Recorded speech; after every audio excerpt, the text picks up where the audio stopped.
Malcom Reed sat alone at the edge of the tarmac, the hot sun bearing down on his thin, silver hair. His faded Air Force windbreaker flapped gently in the breeze, the colors of time wearing it down to a pale shadow of its former glory. His hands gripped a folding lawn chair between his knees, the kind you might find at a family picnic, though there was nothing casual about this moment. No VIP badge. No camera. No family, no crowd of well-wishers. Just a solitary man, weathered by years but somehow still standing tall, facing the sky as though he had been waiting for this moment for decades. The air was thick with the rumble of jets in the distance, a low growl that cut through the quiet of the morning. He didn't flinch, didn't look up. He knew the sound well, had learned to find comfort in it. To others, it might have been a sign of the chaos of military life, but to Malcom, it was a song he knew by heart. His eyes remained fixed on the horizon, the subtle curve of the tarmac where the planes would soon land. Though he seemed like just another aging veteran attending an air show, there was a depth to his presence that no one around him seemed to understand. He had lived a lifetime that could not be captured by a smile or a handshake.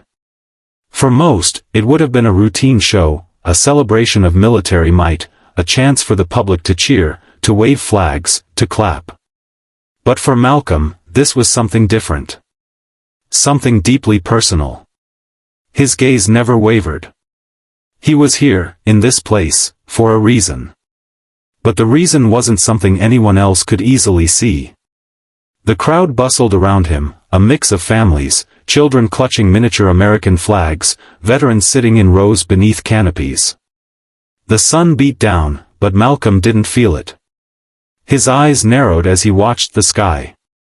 He had known moments like these before, moments where the world seemed to slow, where everything else fell away, leaving only a singular focus. In his mind, he could already hear the sound of the planes, their engines roaring as they tore through the sky. A flash of memory, long buried, stirred in the depths of his mind. A moment from another time, another place. The roar of the jets, the taste of dust and smoke, the feeling of having a job to do, and doing it. But that was another lifetime. Another story. Today, the sky was his witness, and the crowd, oblivious to the man sitting by the fence, continued on with their lives. Malcom, though, would wait. He had waited long enough. Today, the world would remember. In the depths of his mind, Malcom Reed was no longer the elderly man seated quietly at the edge of the tarmac. He was a young man again, standing tall in his combat boots, the weight of his gear pressing against his chest, his rifle resting against his shoulder, and a faded green beret perched atop his head. His face was unmarked, his eyes sharp and alert, always calculating, always listening, always on edge. A young combat controller in the Air Force's Strategic Air Command, Malcom had been forged in the crucible of war, far from home in the steaming jungles of Laos. The memory hit him like a sudden wave, a wave of heat, noise, and unrelenting pressure. It was 1972, and the world had narrowed down to the roar of phantoms overhead, the distant thrum of helicopters, the crackling of radios, and the smell of burning fuel and wet earth. He had been thrust into a situation so dire, so extreme, it would be etched into his mind forever.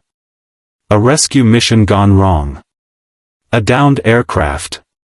A crew stranded behind enemy lines. Malcom had known the risks from the moment his boots hit the ground.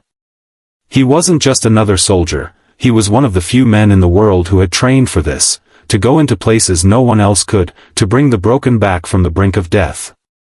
His mission was clear, guide the downed crew to safety.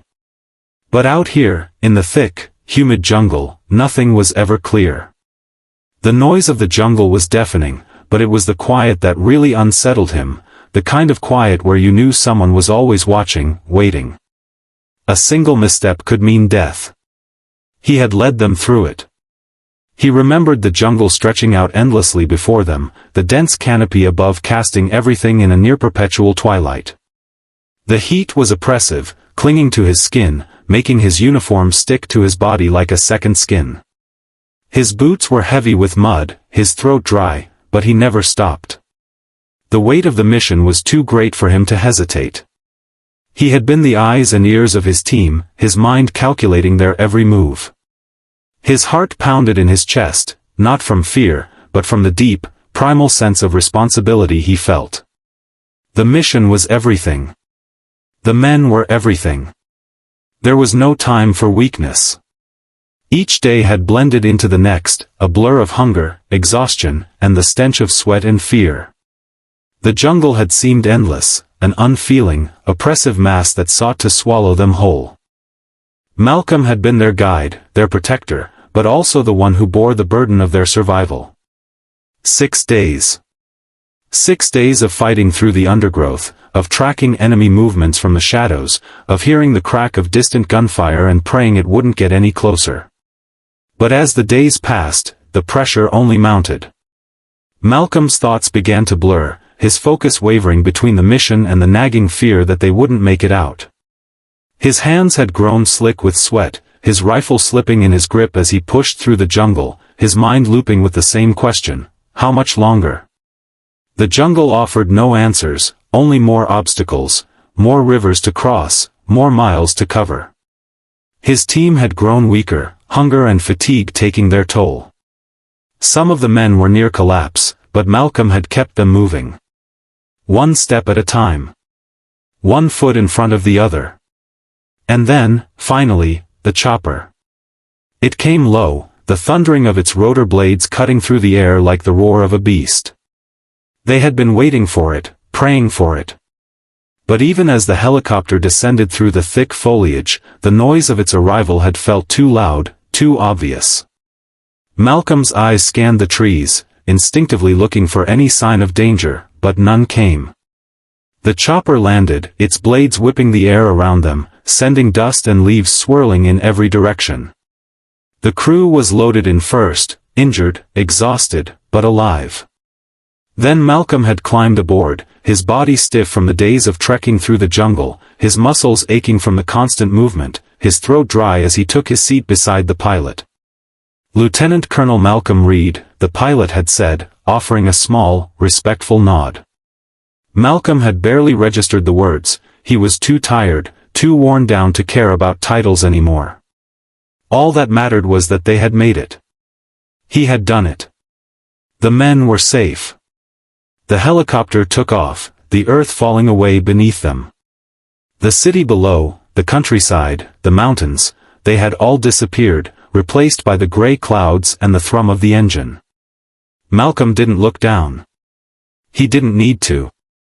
In that moment, everything was quiet, except for the hum of the blades and the rhythmic thudding of his heart. He had done his job. The mission was over, and the men were safe. But even as they flew, Malcom could hear the voices of the fallen. The ones who hadn't made it. The ones who hadn't been lucky enough to escape. They haunted him. The faces of the men he had left behind, men he hadn't been able to save, their eyes still searching, still waiting. The memory of those men, their ghosts, would stay with him for the rest of his life. It was in the days that followed that the Air Force Cross was pinned to his chest.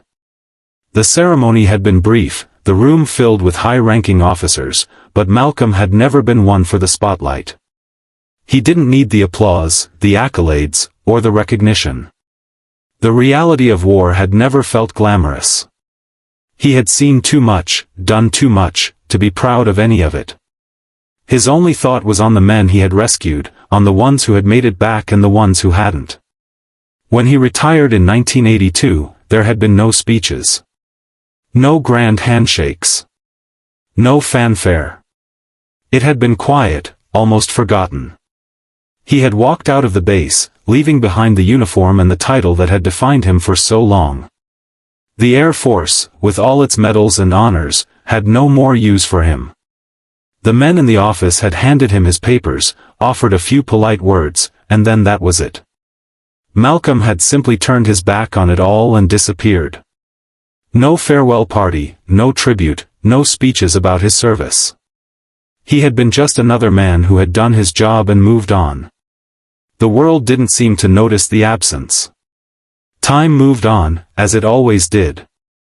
The legacy of the mission, of the men he had saved, of the men he had lost, it faded like an old photograph, its edges curling and yellowing.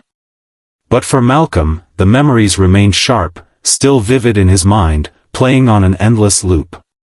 He had never sought recognition, but he had also never been able to forget what he had done. The honor had never been enough to fill the emptiness that lingered inside him. There had been no place for him in the civilian world, and no one who understood the weight of what he carried. And so, he had slipped quietly into the background. He had become a ghost. A shadow of the man he once was. Years passed, but the sense of isolation that Malcom had felt from the moment he left active duty only deepened. He lived in a small, nondescript town, far from the familiar clamor of military bases and the camaraderie of his former colleagues. He tried, at first, to fit in, attending local fairs, visiting community events, mingling with other veterans, but each time, something felt off. Something always tugged at the back of his mind, gnawing at him, reminding him that the world, no matter how well-meaning, could never fully understand the weight of his experiences. At every public gathering, whether it was a Memorial Day ceremony or a 4th of July parade, Malcom was just another face in the crowd. The staff organizing these events, the volunteers handing out programs and food, all made the same assumption: he was simply an enthusiast, someone who liked to watch. No VIP badge, no military uniform to mark him as someone special, just an elderly man who seemed out of place, sitting on the fringes, the edges of the celebration. There had been times when he had tried to assert himself, but his words always felt like they fell on deaf ears. The volunteers at the local Veterans Fair would hand him a program, point him toward the general seating area, and politely suggest he take a spot with the non-veterans who had gathered outside the main event tents. It was not hostility, not ignorance. Just a complete failure to recognize the man who had been there when it mattered most. Malcom didn't argue. He never did. Instead, he simply accepted their gentle refusals, their casual dismissals, and found himself a spot at the eastern end of the fairgrounds, out of sight and out of mind, beyond the VIP tents and the shaded bleachers. He'd sit there, alone, perched on his folding chair, like a silent sentinel, watching the world move around him. He had no expectation of recognition, no desire for it. He'd learned long ago that the world wasn't interested in honoring ghosts. The children played nearby, running through the fields and waving flags. Parents smiled as they spoke with fellow veterans, their stories of service intertwined with laughter and easy camaraderie. Malcom watched it all with a strange, aching sort of detachment. He wasn't bitter. He wasn't angry. He was simply resigned to his place on the margins. In his mind, he wasn't the forgotten hero, he was the one who had never asked to be remembered. There was a part of him that understood. In some ways, he preferred it this way. Recognition had always felt strange to him, hollow in the face of everything he had experienced.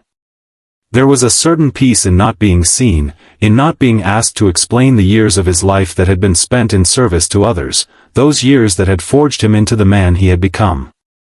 But it didn't stop the ache. It didn't silence the quiet voice in his head that asked why. It wasn't as if he hadn't earned the right to stand in the spotlight, to be recognized for what he had done. His list of accolades was long. The Air Force Cross, awarded for actions during that harrowing mission in Laos. The Distinguished Flying Cross, the Bronze Star, and numerous other decorations. He had led countless operations, saved countless lives, and watched more men die than most could ever imagine. But none of it mattered anymore. The awards, the ceremonies, the official commendations, they were relics of a past life, a life that no longer seemed to have a place in the world that had moved on without him. But the bitterness was still there, just beneath the surface. Every time he was overlooked, every time someone passed him by without a second glance, that old, familiar frustration crept in. It wasn't about wanting to be celebrated, it was about being seen. About being recognized for more than just the patches on his jacket or the weathered insignia he wore. It was about being acknowledged as a person who had given more than most ever would, a man whose sacrifices had been silent but profound. He had thought, maybe foolishly, that once he left the service, he would find peace. That he could slip quietly into civilian life, blend in, and leave the past behind. But peace, he soon learned, didn't come that easily.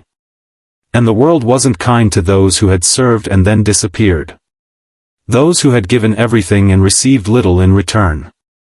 In time, he came to realize that the invisible wall between him and the rest of the world was something he had built himself. It was a wall of silence, a wall of choice. He had never been one for fanfare, and so he had chosen to remain apart. But it was also a wall of injustice, a subtle, unspoken kind that rejected those who had lived through the worst and still managed to walk away, albeit with a limp. The world may not have cared, but Malcolm still carried the burden. And so, he waited. Quietly. Patiently. He continued to show up to every event, to every fair, to every memorial. He took his seat by the fence, as always, folding his chair with the same deliberate care each time. The people around him saw only an old man with a wrinkled face and a weathered jacket. They didn't see the veteran who had guided men through hell, who had saved lives and paid the price for it. They didn't see the haunted look in his eyes, the echoes of battle still ringing in his ears. Sometimes, it felt like a form of punishment. But there were no words for it, no explanations that would make sense to anyone. He wasn't seeking sympathy. He wasn't looking for pity. But the silence, the quiet neglect, was its own kind of weight. A weight that pressed down on him, day after day, year after year. A weight that no one could see, and yet, it was always there, a constant presence in his life. And so he waited, just as he had waited in the jungles of Laos, just as he had waited in the cockpit of his aircraft during countless operations, just as he had waited in the silence of his own mind for the recognition that would never come. He had learned the value of patience, but even patience, after a while, could only bear so much. Captain Jade Hayes had been with the F-22 demonstration team for nearly a year, a rising star in the Air Force, sharp and observant. Her days were spent managing flight schedules, coordinating complex maneuvers, and ensuring every minute of the show went off without a hitch. But among the thousands of details to track, there was one thing she had learned to recognize quickly, the subtle, unspoken stories hidden in plain sight. She had an eye for these things, those quiet, often unnoticed moments that told more than any words could.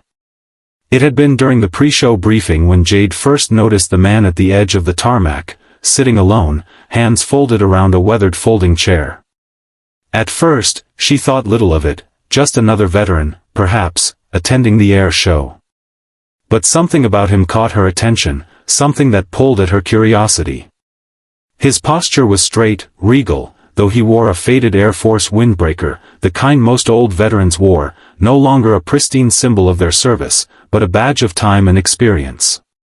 It was the insignia on his jacket that lingered in Jade's mind. The worn combat controller pin. The faded SAC, Strategic Air Command, emblem.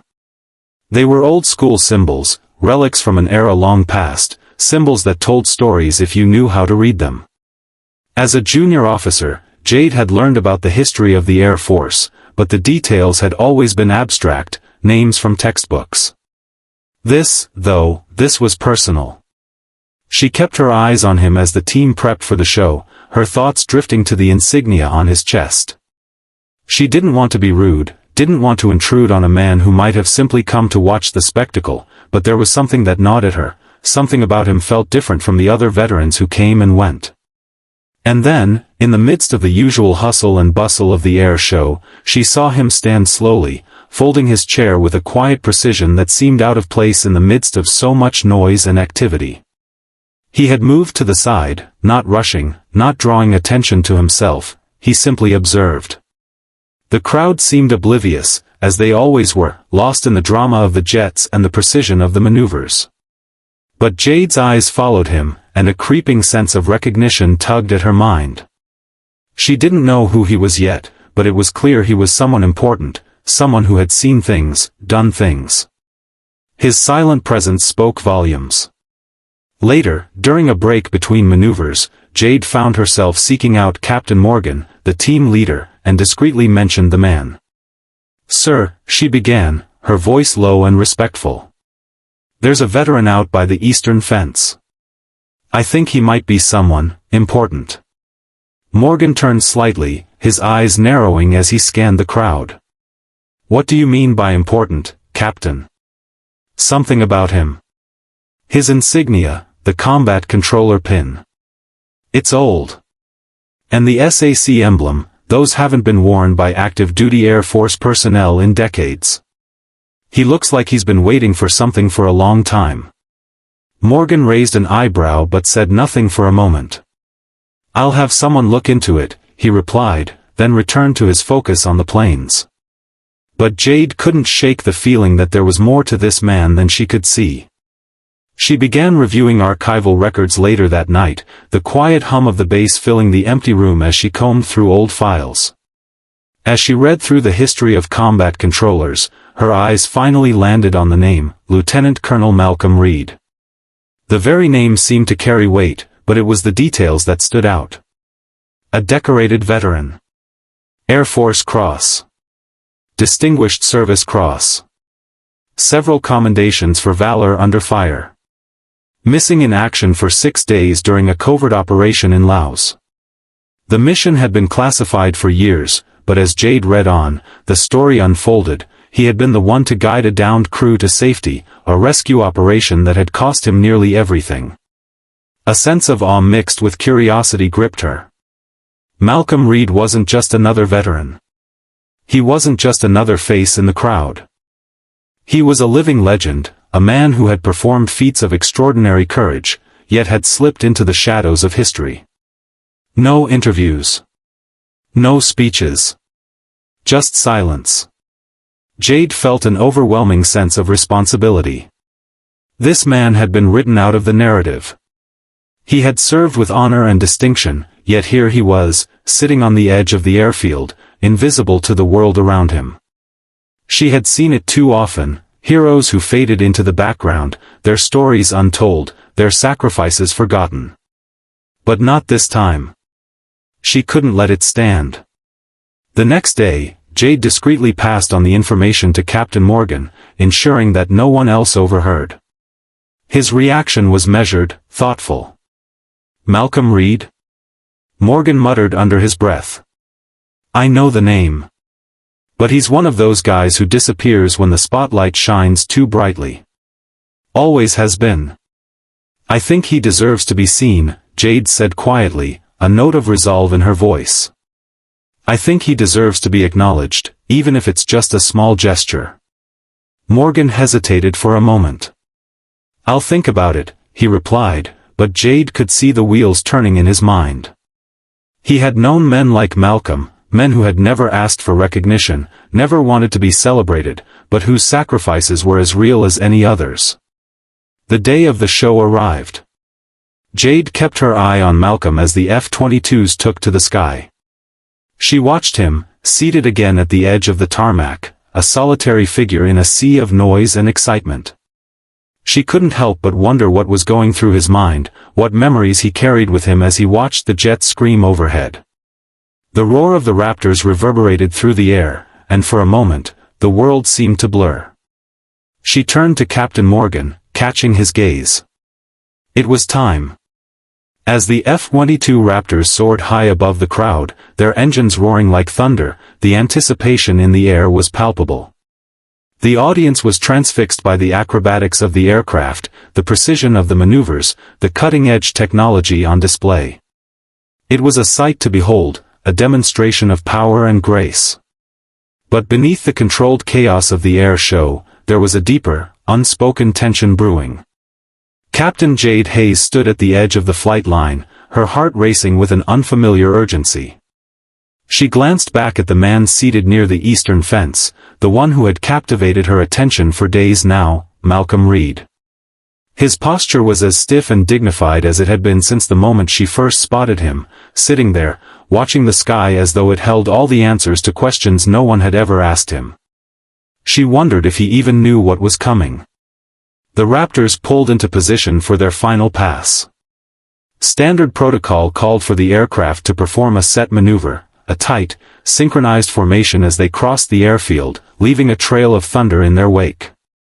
The show was meant to impress, to leave the audience in awe. But this time, something would be different. Jade's eyes flicked toward Captain Morgan, standing nearby. He caught her gaze and gave a subtle nod, his eyes betraying a mixture of resolve and respect.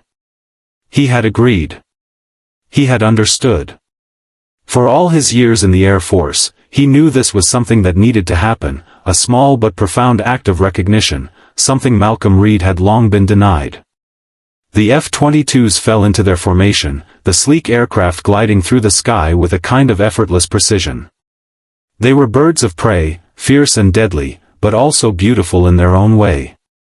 As they approached the eastern fence, the crowd's cheers grew louder, but Jade's focus remained unwavering. She watched as the lead jet, Raptor 1, piloted by a veteran officer, a former protege of Malcom Reed's, slowly adjusted its position. The crowd didn't notice at first. They were too caught up in the spectacle of the moment, the jet's synchronized moves, the sharp twists and turns, the blur of silver and blue against the sky. But as Raptor 1 veered ever so slightly to the left, descending just a few hundred feet lower than the other jets, a ripple of confusion passed through the onlookers. The maneuver was unexpected, outside the bounds of the usual choreography. And then, the true meaning of the moment became clear. Raptor 1 banked low, its engine screaming as it cut across the airfield, directly over the eastern fence. The jet's wings dipped in reverence, its nose slightly raised in salute. It passed just above Malcom, who remained seated, unmoving, a solitary figure in the grass, his eyes locked on the sky. The aircraft flew so close that the roar of its engine seemed to shake the very earth beneath them. In that moment, Malcom lifted his right hand, the old, weathered fingers of a man who had long since stopped expecting recognition, and placed it over his heart. His face, aged and weathered by time and sacrifice, softened for a brief instant, as if a weight had been lifted, or perhaps shared. The gesture was subtle, simple, an acknowledgement that spoke louder than any words could have. The crowd fell silent. The announcer, caught off guard by the unexpected maneuver, hesitated before continuing with his scripted words, his voice suddenly sounding distant, like an echo in the vastness of the airfield. The jets passed overhead, completing their formations, but the silence lingered, heavy and profound. The roar of the Raptor's engines faded into the distance, but the stillness remained, a tribute carried in the air long after the jets had disappeared from view. For a moment, the world around Malcom seemed to stand still. The air show, the noise, the crowd, it all faded away, leaving only the quiet recognition of a man who had long since slipped from the world's memory. There was no applause, no grand announcement. There was only the sky, the jets, and the silent salute that had come from the heart of a man who had given everything and never asked for anything in return. Jade watched from her position, a swell of emotion rising in her chest. She had seen the power of recognition in small, quiet moments before, but this was different. This was a moment that belonged to Malcom Reed, and no one else. It wasn't just a salute from the sky. It was a reminder to the world, a reminder that the past was never truly gone, and that the sacrifices of those who served would never be forgotten. The F-22s continued their demonstration, but Jade could no longer focus on the planes. Her eyes were locked on Malcom, watching him as he slowly lowered his hand, his expression unreadable. The world around him had not changed, but for just that brief instant, he had been seen. The planes flew on, but for Malcom, the show was over. The recognition he had waited for, in some form or another, had come, not in the form of medals or public speeches, but in the form of a simple, reverent gesture from the sky.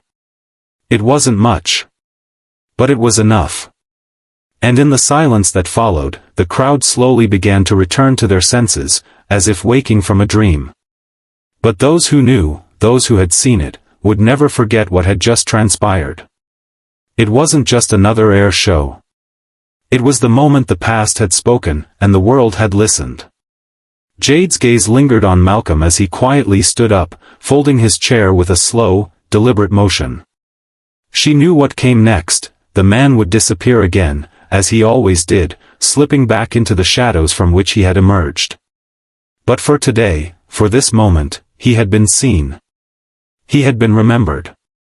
The roar of the jets faded into the distance, and the crowd slowly returned to their usual bustle, the hum of chatter filling the air once more. The bleachers began to empty, and children with faces painted in red, white, and blue wandered through the fairgrounds, clutching balloons and souvenirs, while veterans traded stories over cold drinks at the refreshment stands. The show was over, and the excitement lingered like the aftertaste of something too sweet. But Malcom Reed had already begun to gather his things. He didn't hurry. He never did. He reached down and carefully folded his lawn chair, the fabric worn and frayed at the edges. His movements were slow but deliberate, as if each motion held some deeper significance. As his hands worked, his mind wandered back to the years of his service, the days spent in the skies, the nights spent in the jungles, and the endless miles covered in the silence of military operations.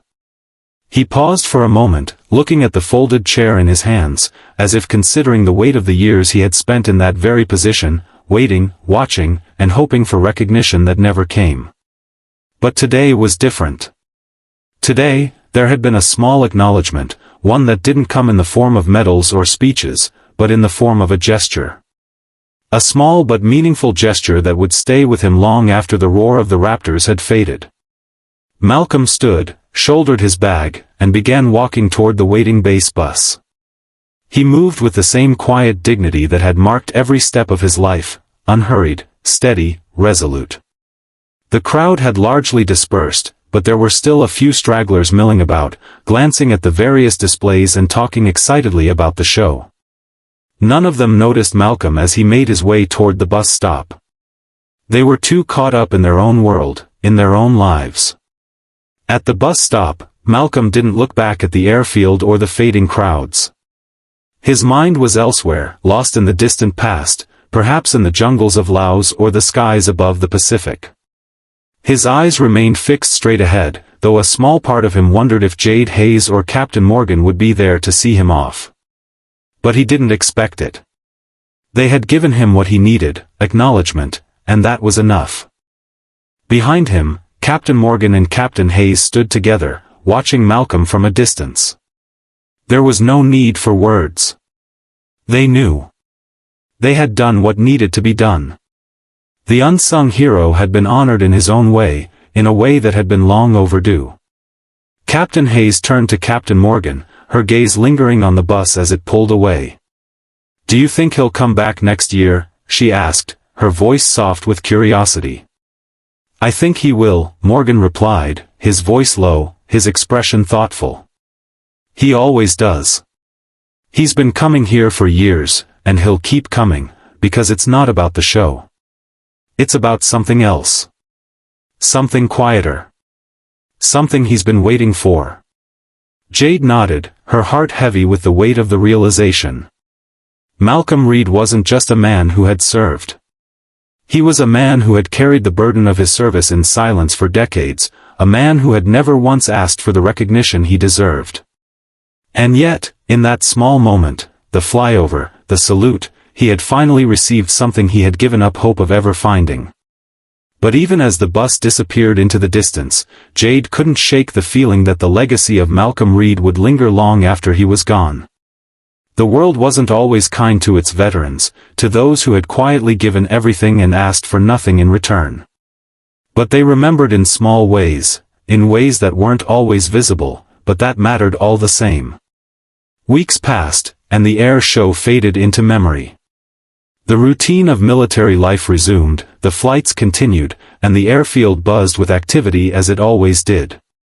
But Captain Hayes had made it her personal mission to ensure that Malcolm's legacy lived on in a way that was more than just a momentary gesture. The flyover had been an important step, but she wanted to make sure that his story was never forgotten again. Every Memorial Day, as the months passed, she made sure that a single folding chair was placed at the same spot by the eastern fence. A small placard sat in front of it, simple but powerful. The sign read, "Reserved, for the ones who never asked." The chair was always left empty, though it stood as a silent tribute to those who had served and those who had gone unnoticed. The patch that Malcolm had worn, a combat controller's patch, was draped over the back of the chair, and an American flag fluttered gently beside it. A small, quiet gesture that would continue to carry Malcolm's memory year after year. And every year, as the F-22s approached, the jets would always dip slightly to the left, just above the chair, an unspoken tradition, a signal that the man who had been forgotten had been remembered once more. Only those who knew where to look would see it, but that was enough. It was a tradition born out of respect, and it would never end. Jade Hayes made sure that the tradition was carried on. Each year, as the jets performed their maneuvers, she would stand at the edge of the tarmac, watching the planes fly by and knowing that Malcom Reed's legacy was now part of something greater. It was a legacy not of medals or ceremonies, but of simple, quiet recognition, of the kind that mattered most. Some people live in silence, never seeking recognition for what they've given. But true honor often comes not with medals or names in lights, but with quiet gestures that come straight from the heart, and leave an echo in the sky.